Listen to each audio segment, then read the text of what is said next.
What's happening? Happy Friday to everybody out there listening and watching. It is much appreciated you joining me again. And yes, we have more Patriots reports and rumors and whatever that came out yesterday.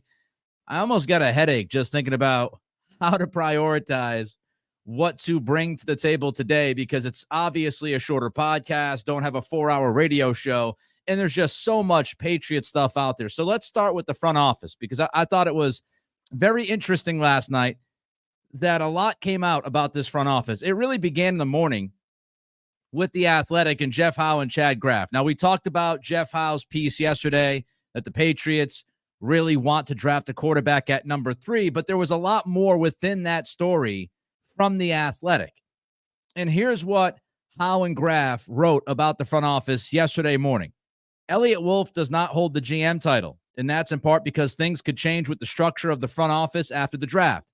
Members of the front office felt their voices had not been heard in recent years. So this is an opportunity for Robert Kraft to evaluate how the front office is going to be run by Wolf. And then in parentheses, they write, with Matt Groh effectively as his front office number 2 and Alonzo Heith as the number 3. After the draft, Kraft could make more significant changes. If he feels Wolf does well, then Wolf could land a bigger title that solidifies him as the top decision maker in personnel. So that was Jeff Howe and Chad Kraft in the morning. Then later on, late afternoon, early evening, Andrew Callahan, friend of the podcast, as is Jeff Howe, he wrote this at the Boston Herald. The Krafts have not guaranteed Wolf, their new de facto GM, his new power past the draft. Wolf, in fact, is like most of the Patriots front office members near the end of his contract. The Patriots front office is replete with lame duck executives and scouts, a rarity in the NFL, where most teams prevent their chief evaluators from ever reaching the end of their deals.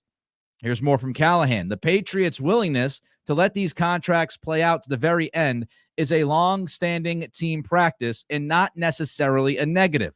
It is also unclear whether this is a Belichickian custom the Krafts have maintained since his departure or an ownership mandate. But in the words of certain league sources who have pondered the Patriots offseason and arguably the franchise's most critical in decades, what the bleep are they doing? Wolf is also in the process of pivoting the entire front office to a Packers-style grading system. Two front office members have told the Herald that the new system is simpler, but has not completely caught on yet.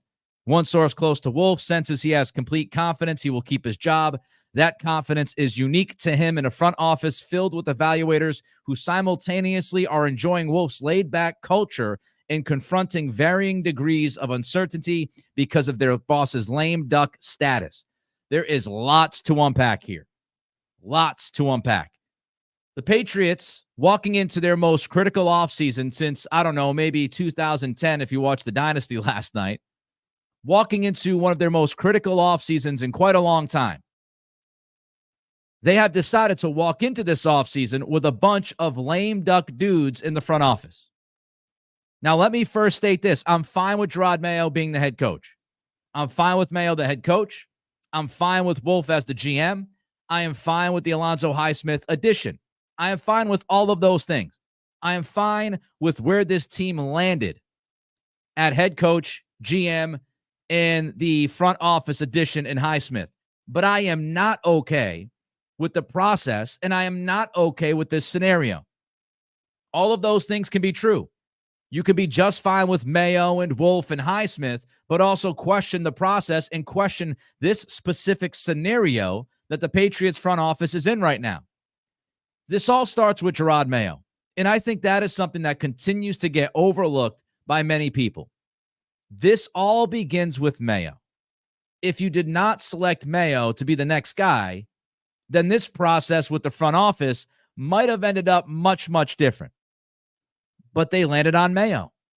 And it all starts with that succession plan. The day that Robert Kraft decided that Jerod Mayo was going to be the head coach of this football team when Bill Belichick was sent packing, it was that day that all of this was set in motion.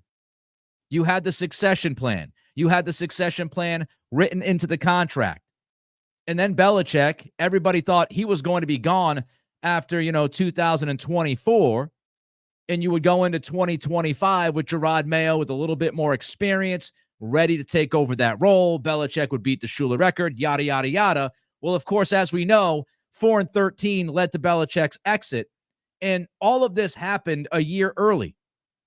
All of this happened earlier than expected, than anticipated. So you had the succession plan. You had that written into the contract. You had this happening earlier than people thought it would happen. And then you decided to continue with that plan, which meant you hired your head coach. You promoted Mayo to head coach before you decided on the GM. And we can go back a couple of months ago when we discussed this. And I had said, if it was me and I was running this operation, I would start with the GM. I would hire the GM first. I would allow that GM to have his head coach search. And then that GM would pick the head coach and you would move forward. You would have the GM, you would have the head coach, lock in step, on contracts, married to each other, ready to move forward. But that's not what Robert Kraft decided to do.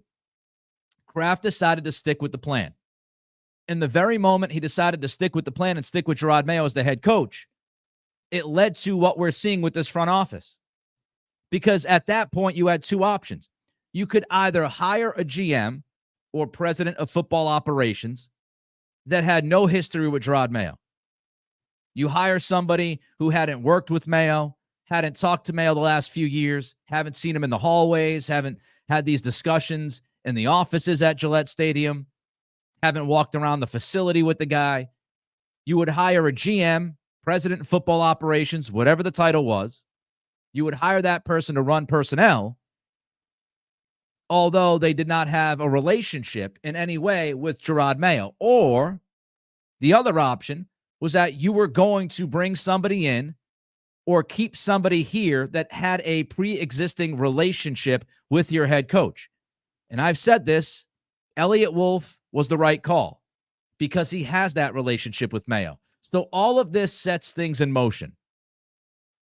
The moment you decided to roll with Mayo was really the moment you decided to roll with Eliot Wolf, because you were not going to go outside of this organization to hire the number one person in that front office. You were not going to have that much turnover. You had to bring somebody in or keep somebody here that was established with Mayo. And that's why when we see these press conferences from both Mayo and Wolf, they seem like they have the same philosophy. They're on the same page. They seemingly like each other. And as I've said, that is important to me. That is a critical part of this process. So as soon as the Mayo hire was made or the promotion, you were going to keep Wolf, most likely, because of that relationship. And again, I have no problem with Mayo as head coach. I have no problem with Elliot Wolf as the de facto GM. And I have no problem with Alonzo Heith being added. You can get my full thoughts on all of those things on this channel and prior podcasts.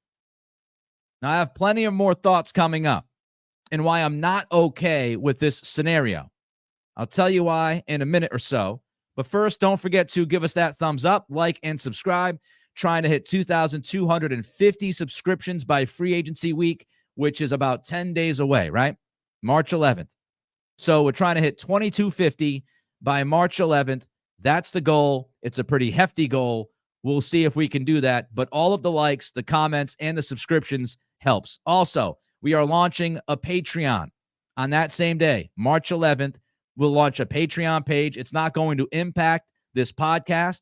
I'm not going to ask you to pay for this podcast, but we are going to give you some exclusive content on that Patreon page for a small monthly fee. We'll have details on that content coming up for you next week. Let's start off here before I get back to my thoughts regarding this lame duck front office reported by Andrew Callahan with the Boston Herald. Josh Gemini, thank you for the super chat. Again, you can jump to the front of the line with your comment or question and financially contribute to yours truly by sending a super chat.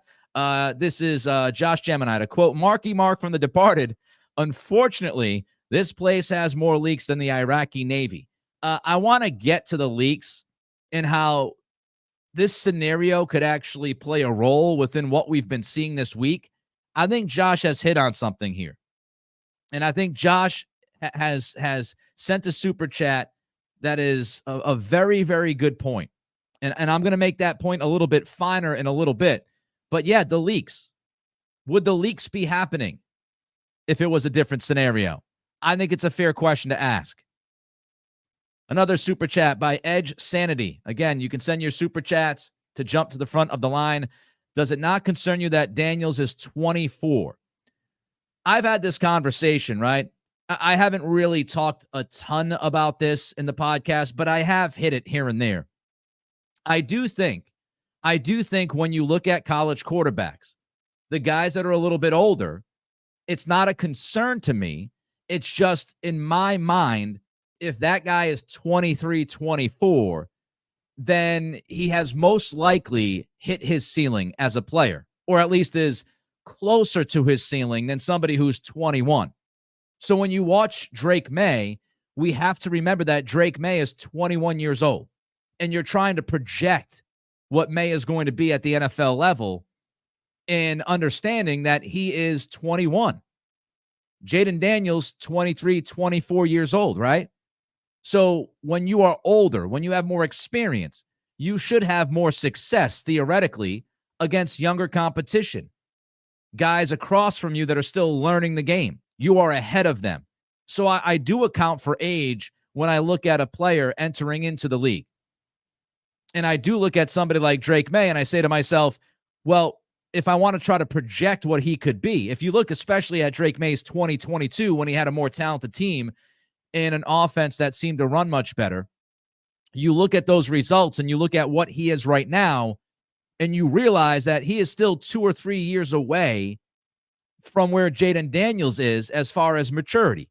And that impacts not only maturity itself, it impacts leadership, it impacts play on the field. So yes, I do look at age. Does it concern me? It does not concern me. And that was the question from Edge. It doesn't necessarily concern me. I just think that you look at the player understanding that he's 23 years old, going to be 24 years old, and he's somebody that likely is closer to his ceiling as a quarterback than somebody like Drake May. That's how I look at it. All right, back to the lame duck front office conversation. Having Elliot Wolf be a lame duck is a terrible idea. It's a terrible idea because what it could do, and I'm not saying it's doing this right now, but what it could do and why you don't want somebody running the operation as they walk into the end of their contract is it could create agendas. You know, we saw this happen during the season, didn't we? We saw all the reports about, oh, well, you know, Gerard Mayo's rubbing some people the wrong way. And we saw some shots at Belichick. And at least some of that during this season was because of the situation regarding Mayo and Belichick. You know, this idea that Elliot Wolf, he doesn't have a contract beyond this upcoming draft. It's nearing an end. There's not an exact date in the Andrew Callahan story, but you're getting closer to the end of his contract. And that could create agendas within this front office because other guys are also towards the end of their contracts. So you've got to wonder, is there some positioning happening? Is there maneuvering happening within this front office? Are people thinking about the bigger picture in the team, or are they thinking about their own situation? Is Matt Groh, who is right now the number 2, according to Callahan, was it Callahan or was it Jeff Howe? So much has been written. Let me look back quickly. Just want to make sure I have the right people here. Howe and Graff. So according to Howe and Graff, Matt Groh's the number 2 in this front office. I'm not saying that Matt Groh is trying to position himself to leapfrog Elliot Wolf. But when the guy above you, when you're the number 2 and the guy right above you is nearing the end of his contract, you have to be thinking about, could I be the guy to run this front office? If Elliot doesn't work out, do they promote me to be the number 1? Again, I'm not telling you that that's what's happening. But the idea of having a front office full of people that are entering the end of their contract here, it sets up the possibility of that happening, which makes me uncomfortable because I want to make sure that everybody in this front office is pulling in the same direction. They're all trying to attain the same goal. They're not looking at themselves and wondering about their own contracts. I don't want any selfishness. I don't want any personal concern getting in the way of the ability to do the job.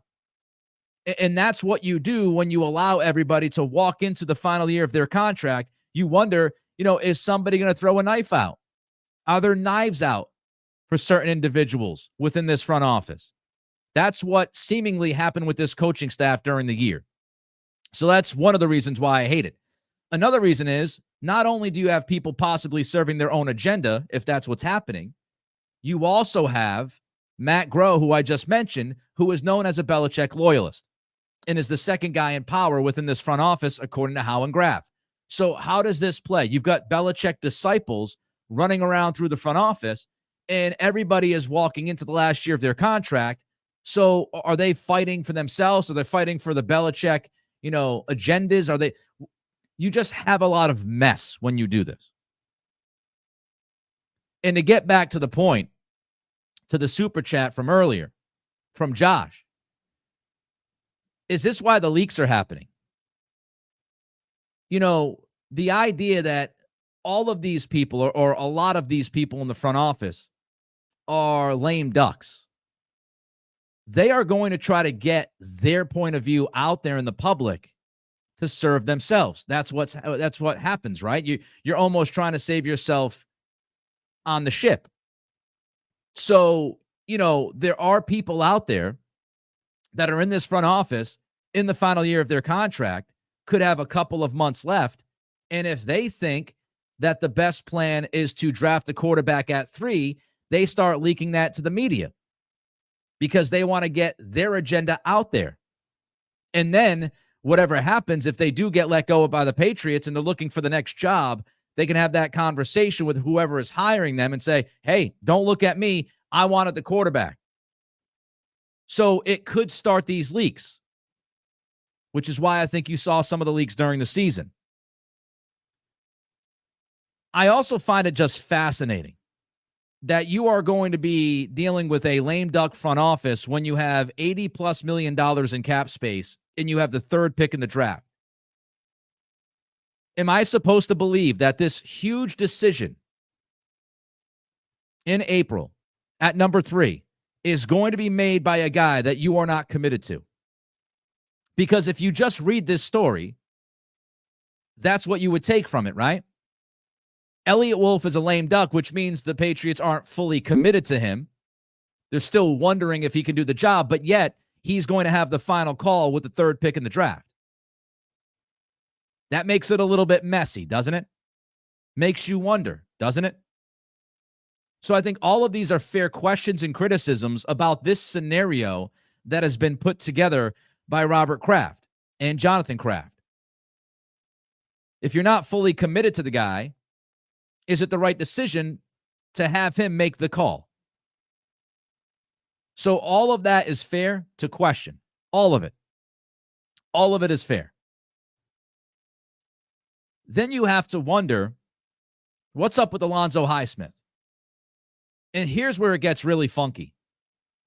If you're not committed to Wolf being that guy, then why would you allow Wolf to bring in Highsmith? Now, you would argue, well, because they want to make sure that Elliot Wolf has the supporting cast that he wants to give him the best chance to do the best job so he can earn the job long term or the new fancy pants title. I get that. But if you're Alonzo Highsmith, what are you thinking? Did Alonzo Highsmith not get some kind of security by coming up here to New England? If you're Highsmith, would you leave Miami, your alma mater? You're doing a great job down there recruiting. Would you leave Miami to come up to New England to work with a guy that is possibly gone in the next few months? Would that make any sense to you if you were Highsmith? And if you were the Patriots, if you don't believe in Elliot Wolf, why would you believe in the idea that he could bring in somebody that would ultimately be in the best interest of this football team? You would give him the power to hire somebody in Highsmith who, according to Howe and Kraft, is the number 3 guy in this front office. So the number 1 guy, you're not totally committed to, not totally sold on, but yet you allowed that number 1 guy to hire the number 3 guy, take him from Miami and bring him up here to New England to not only work with you, but also overhaul the grading system. And that leads me to this. I think Elliot Wolf's going to stay. I think Elliot Wolf is going to stay. I don't think Elliot Wolf is leaving.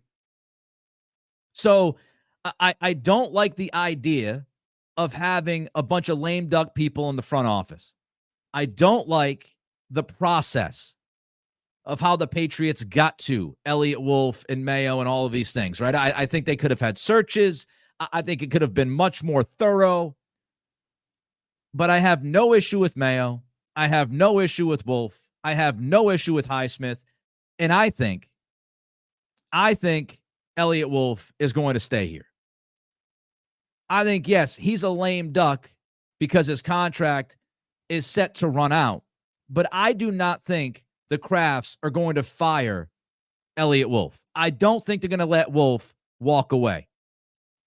And I think the Alonzo Highsmith hiring tells us that it's much, much, much more likely that Wolf is going to stay here and be the guy making these calls than somebody else coming in to make the calls for the Patriots. I think Wolf and Highsmith, they're tied at the hip. They will stay. Now, I don't know about Matt Groh. I don't know about Patrick Stewart. I don't know about Steve Cargile. I don't know about Cam Williams, the other big names in this front office. I don't know about their future. And I think, that's another reason why you might just have these contracts be in the spot where they're at, because if you do believe in Elliot Wolf, you're not going to make any major subtractions before this draft is over. So again, I don't like the idea of having, I know this is somewhat of a nuanced conversation. I don't like the idea of having Wolf running this thing as a lame duck. But I do think when you look at the rest of the people in this front office, you're not going to keep this entire front office. At least I don't think so. Because if you do make Wolf the guy after the draft, he's going to want a number of his people. So he was allowed to bring in one guy for now. So if you give Elliot Wolf the contract extension right now, then other people in the front office are going to say, wait a minute, why is he getting an extension, but I'm not? Which would cause even more trouble. So it's a really tough situation for the Krafts to kind of get through. It really is. I think a lame duck front office makes it a very difficult situation. But at the end of the day, I think the Krafts will stand by Wolf. I think they will allow him to run this ship this offseason. He will make the decisions. And when the draft is over, Elliot Wolf will end up being the guy. He'll get his contract. He'll get a title. Alonzo Highsmith will leapfrog Matt Groh. He will be the new number 2. And I don't know what happens with Matt Groh and the other guys, as I said. Because I don't think Alonzo Highsmith left Miami to be here for a few months. Maybe I'm wrong. Maybe he signed a short-term contract. But I don't think he's leaving his alma mater unless he got word from Elliot Wolf that they're going to be able to stay here. So I think some of this is the public dance, but I just don't love having all of the front office being lame ducks because of the stuff I mentioned, the agendas, the Belichick disciples. You could have knives out. You get leaks because of it. There could be people questioning Elliot Wolf. People could leak things about Wolf because they know that he's on a lame duck contract. But inevitably, I think he stays. And I think this is all about maneuvering. I think this is all about setting things up for after the draft so Wolf can get rid of the people he wants to get rid of and bring the people he wants to bring in. That's my best read on this thing. And one more thing to think about before we move on about Kyle Duggar and some free agency stuff. Imagine if Bill Belichick stayed. This is another layer to the conversation of Belichick. And I'm not going to go too deep because we talked so much about Bill and he's been gone now for, going on 2 months. But if Belichick stayed, okay, if Belichick stayed, you would have had Belichick running the operation with a bunch of lame duck front office people. So think about how that would have worked. Bill Belichick, by staying here, if that's what happened, Bill Belichick would have determined the front office structure for the next 2, 3, 4 years because Belichick would have been making the decisions on all of these guys. Would Elliot Wolf get a contract extension? And what would be his title? Would Matt Groh have stayed? Cargile, Williams, Stewart. So now you start to fully understand. People look at it as a one-layer decision with Belichick, but there was so much behind the decision to let Belichick walk, to mutually part ways, quote unquote. And when you realize that this front office almost entirely is in the final year of its contract, then Belichick would have been setting the course for the front office well beyond his stay, well beyond his contract, because guys aren't signing one-year deals. So if you stayed with Belichick would have had the call on all of this front office. And I think that's way too much, right? David Colburn, thanks for the super chat. Again, you can send your super chat to jump to the front of the line and contribute financially to the show. Strategy to strategically satisfy the Rooney rules.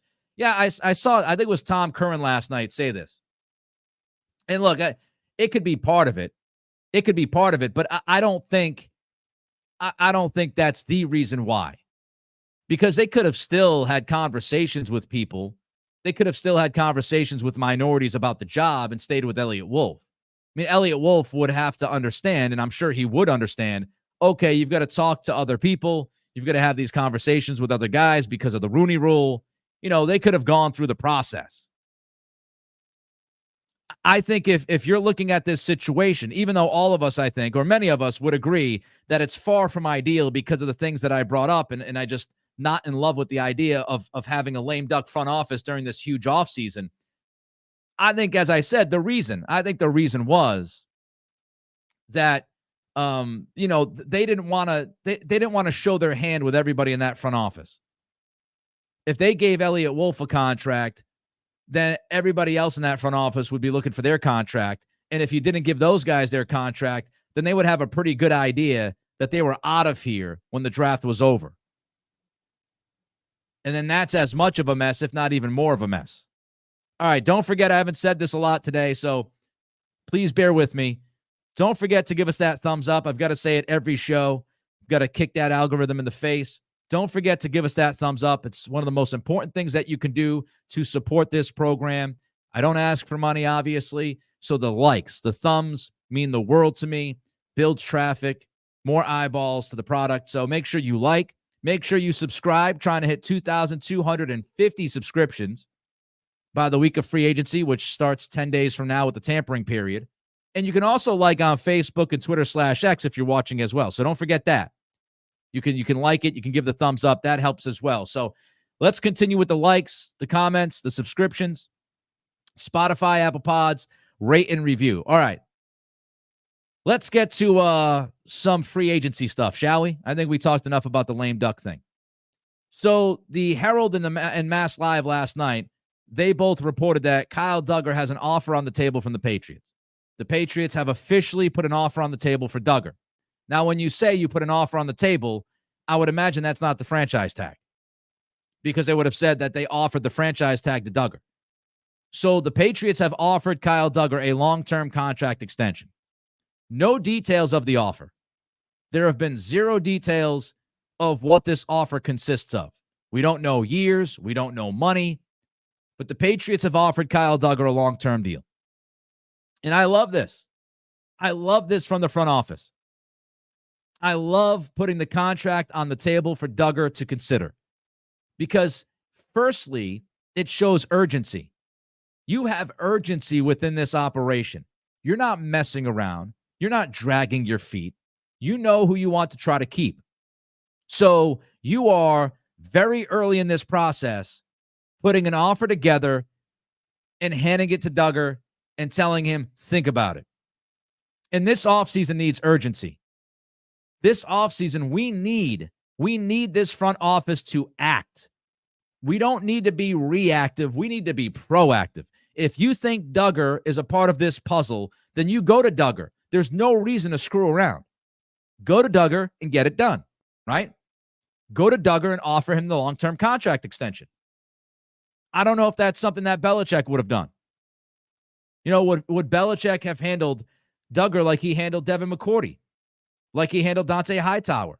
Would he have gone to Duggar and said, hey, look, go out there and see what you can get? and then come back to us, which inevitably leaves you open to losing the player. So I like this proactiveness from Wolf. I like this idea that you go right at Duggar, you let him know that you want him, you give him that long-term offer before free agency begins, you give him a couple of weeks to think about it, and you say, this is proof that we want you, Kyle. We don't want you to walk out that door. We don't want you talking to other teams. We believe in you. We are committed to you. And that means something. I also love this because this is actions behind the words. Wolf and Mayo both said this week that they want to keep Wenu and they want to keep Duggar. And now we know it's not lip service because they have backed up those words with a legitimate contract offer to Duggar before free agency begins. So they're backing up their words with actions. We want to draft, we want to develop, and we want to keep the core of this team. We want to keep those core guys. And so they obviously see Duggar as a core guy. And so I like backing up your words with your actions. Don't talk about it, be about it. You want him back, you draft, you develop, you extend the core. All right, some more free agency notes. Howe and Kraft yesterday in The Athletic talked about the team's spending and what their plan might be. Here's what they wrote. Their top priorities in free agency, according to team and league sources, are in order: wide receiver, offensive tackle, tight end. So according to Jeff Howe and Chad Graff of The Athletic, the Patriots' priority list in free agency right now: wide receiver, tackle, tight end. Howe and Graff write, but here's the dilemma at wide receiver.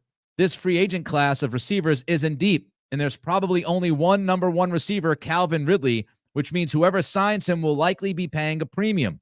The question teams like the Patriots will have to grapple with is whether Ridley is worth potentially overpaying.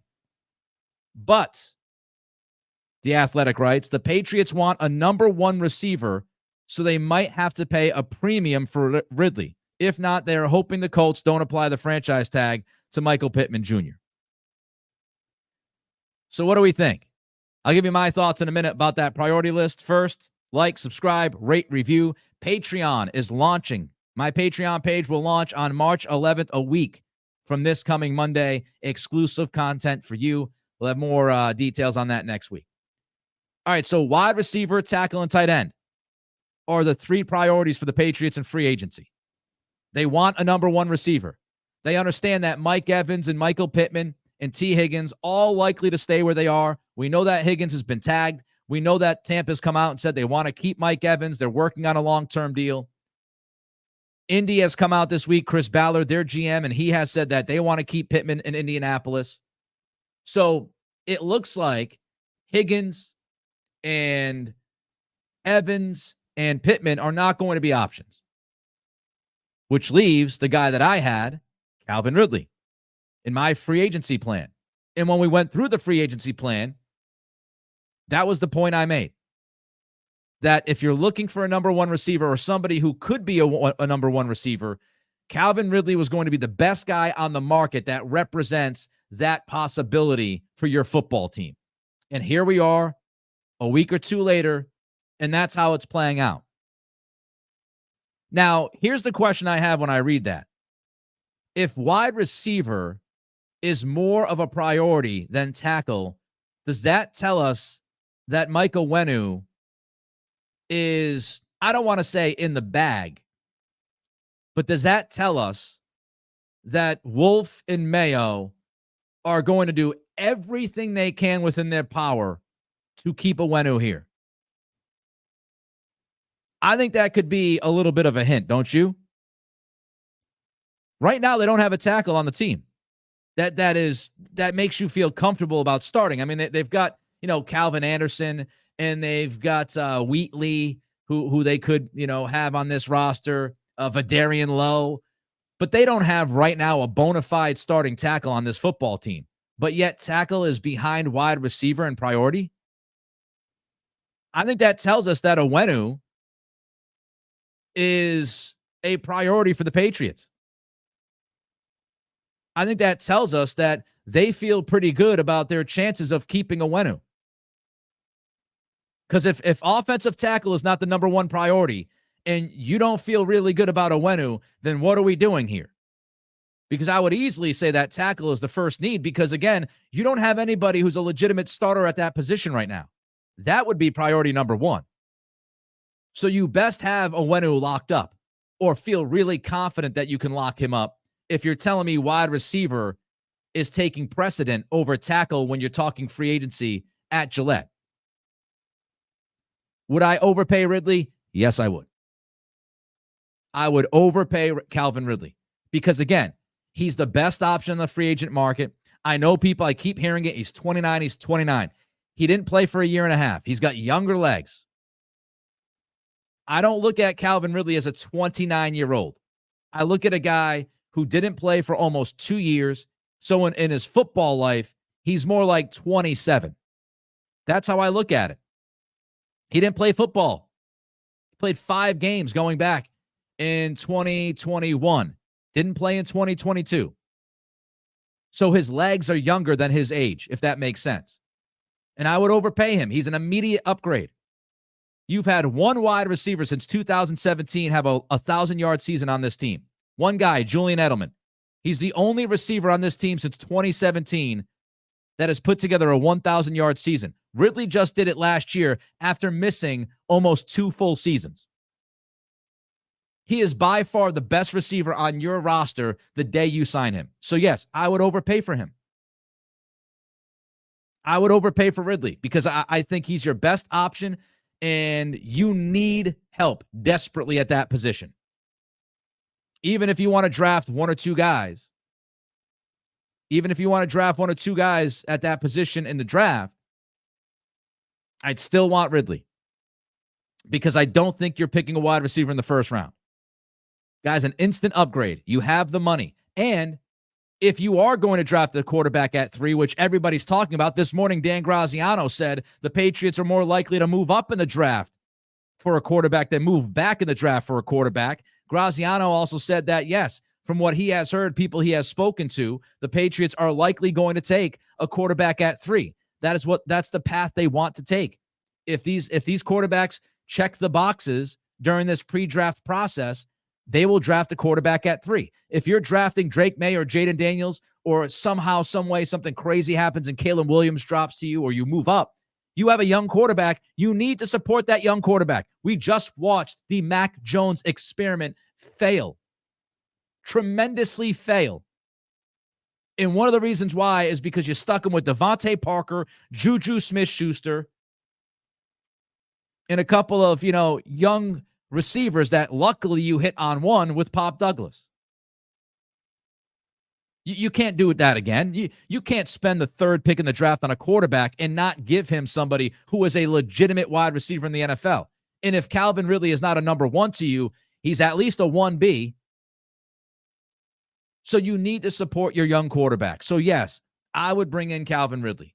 I would pay him what he wants. I've got more than enough money. I want to support my young quarterback, and he is better than anybody I have on this roster. And the point is you want to get better. That's the point. You're trying to improve a 4-13 football team, right? 4-13 football team. Sounds a little weird, but I said it right. Now, tight end. Tight end's a massive need. Like tackle, you don't have a single tight end on this roster that's under contract. Hunter Henry's walking. So you've got to figure out that position. Now, maybe you bring back Henry. Maybe you bring back Pharaoh Brown. Again, my free agency plan was Henry and Gerald Everett. That's what I would do. I don't think you have to overpay for any of these tight ends. But it makes sense that tight end is a priority. And it also makes me wonder, just like I mentioned, if wide receiver is more of a priority than offensive tackle, does that tell us the Patriots feel really good about their chances holding on to Michael Wenu? It also makes me wonder that tight end is a priority, but we haven't heard anything about Hunter Henry. We haven't heard anything. We've heard about Duggar. We've heard about Wenu, but we haven't heard much about Henry. Are they moving on from Henry? Is that why we haven't heard a lot about him? One final thing I would say is that no defense. The top three priorities are all offense. Wide receiver, tackle, tight end. No mention of free safety. No mention of edge. No mention of defensive tackle after, releasing Lawrence Guy. So very interesting. Very, very interesting that there's no defensive priority here when you look at the top, three priorities of free agency. Sports Unlimited. Unlimited. I'm so sick of the mainstream narratives about everything, Nick. You are one of the few that give it to the people straight. I try my best. Again, I don't want to pass judgment on other people. They do their job the way they want to do their job. Many of them have been very successful. I think there's more than one way to skin a cat. I think there's more than one way to talk about Boston sports. And my philosophy is different than many others. And I'm glad that people appreciate what we do here. Matthew Murphy jumps in. The fact that the entire front office could be blown out after the draft, despite empowering them to make all the decisions, is beyond reprehensible. New regime then wants his own new coach and quarterback. Yeah, Matthew, and that's why. Here's another point I didn't even get to, and I think it's one of my better points if I do say so myself. How in the blue hell can you judge Elliot Wolf? Like, this is a 4-13 team. Realistically, you can't fire the guy after one off season. You're going to give him one free agency period and one draft to prove to the world that he's a great GM, that he's the right guy, when he's dealing with a team that won 4 games last year and has a bunch of holes on offense. I don't know how you judge that. You're overhauling the grading system. You're overhauling this grading system. Are you going to change the grading system again next year? Grades 3.0? Well, we went from the Belichick system to the Green Bay system. We went from the Green Bay system to the X system. Would that make any sense? Do you want Gerard Mayo working with a second GM in 2 years? It's like giving Mac Jones different offensive coordinators. It's like giving a quarterback, 2 different offensive coordinators in 2 years. How fair would that be to Mayo? Hey, Mayo, you were just establishing the relationship with Elliot Wolf, but we're going to move on. We're going to bring somebody else in.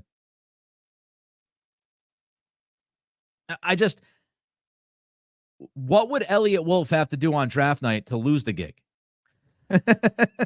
Would we have to walk away from this draft and go, oh my God, that was the worst draft of all time? And somehow know that within a week or two. You know what? I know none of us really understand how these guys are going to work out, but I just don't feel good about that draft. So let's kick Wolf to the curb. That's why I think if I was a betting man, I would say Elliot Wolf is staying. He will get a title after the draft. He will sign a contract extension. Alonzo Heith will be his number 2 guy.